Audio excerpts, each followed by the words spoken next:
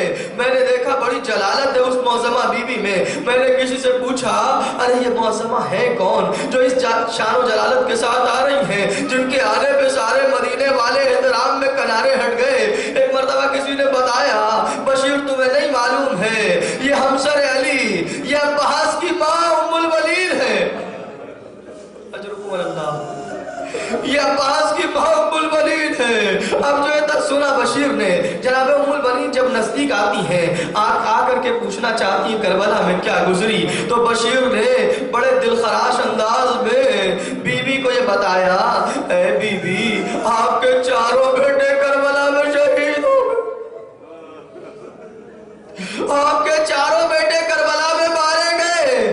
مگر قربان جائے جناب ام الولید پہ, اپنے چاروں بیٹوں کی شہادت کی بات سن لی تو اس کے بعد کیا جملہ کہتی ہے, کہتی ہے خود میری جان, میرے بچوں کی جان فاطمہ کے لال پہ قربان, مجھے اپنے بچوں کی پرواہ نہیں ہے, مجھے صرف اتنا بتا حسین پر کیا گزری, آخر فرزند فاطمہ پہ کیا گزری. بشیر نے سر جھکا کے بتایا فرزند فاطمہ شہید کر دیے گئے. ارے وہ بی بی جو اتنی شان سے آئی تھی, روایت کہتی ہے ایک مرتبہ بی بی کو کمزوری سے محسوس ہونے لگی, ایک مرتبہ بدن جھکنے لگا, اور پھر ایک مرتبہ تمام مجمع کی طرف رک کر کے بی بی کہتی ہے مدینے والوں اب سے مجھے ام الولید نہ کہنا, اس لیے کہ مجھے تم ام الولید اس لیے کہتے تھے کہ میرا لال حسین میرے چار جوان بیٹے تھے, مگر اب نہ میرا لال حسین زندہ ہے نہ میرے چاروں بیٹے زندہ ہیں. اب مجھے ام الولید کہہ کے نہ پکارنا, اب میں ام الولید نہ رہی, میرے سارے بیٹے کربلا میں مارے گئے, میں اب ام الولید کہنے کے لائق ہوں. اللہ القوم الظالمین سیعلم الذین ظلموا ایام منقلب انا للہ وانا الیہ راجعون. رضا بقضائک و تسلیم لامرک لا معبود سواک. پروردگار تجھے واسطہ ہے محمد و آل محمد علیہ السلام کا, ہماری سزا کو قبول فرما. پروردگار اس میں اگر ہم سے کوئی کمی اور کوتاہی ہوئی سے درگزر فرما. پروردگار جتنے مومنین یہاں موجود ہیں, جتنے مومنین اس دنیا میں سب کی تمام دلی جائز حاجات کو پورا فرما. پروردگار جتنے مومنین پریشان حال ہیں ان کی پریشانیوں کو دور فرما. پروردگار جو قرض کے بار میں مبتلا ہیں پروردگار انہیں قرض سے سرخدوش فرما. پروردگار جو بے اولاد ہیں انہیں صاحب اولاد بنا دے, جو صاحب اولاد ہیں انہیں اپنی اولاد کی اچھی تربیت کی توفیق عطا فرما. پروردگار علماء اعلام مراجع اکرام خصوصاً آیت اللہ العظمہ سیستانی حفظ اللہ, آیت اللہ العظمہ خامنئی حفظ اللہ اور دیگر مراجع نظام کو طول عمر و عزت و صحت و سلامتی ہے. پروردگار مقدس مقامات کی حفاظت فرما. پروردگار ان افراد کی حفاظت فرما جو ان مقدس مقامات کی حفاظت میں انتھک کوششیں کرتے رہے. پروردگار دشمنان اسلام اگر ہدایت کے قابل نہیں ہے تو انہیں نصف و نابود فرما. پرچم اسلام کو سربلند فرما, پرچم کفر و نفاق کو سرنگوں فرما. پروردگار ہمیں دین اسلام کو صحیح طرح سے سمجھنے اور اس پر عمل کرنے کی توفیق عطا فرما. پروردگار ہمیں دیدار بننے اور دوسروں کو دیدار بننے کی توفیق عطا فرما. پروردگار یہ زمانہ پورا شوق ہے پروردگار, اس میں ہمارے دین کو آخری دم تک ثابت قدم رکھ, ہمیں دین پر باقی رکھ. پروردگار آخری حجت کے ظہور میں تعجیل فرما, ہمیں اس لائق بنا کہ ان کے اعمال و انصار میں شامل ہو سکیں. ربنا تقبل منا انک انت السمیع العلیم. آپ حضرات سے گزارش ہے کہ سورہ ہم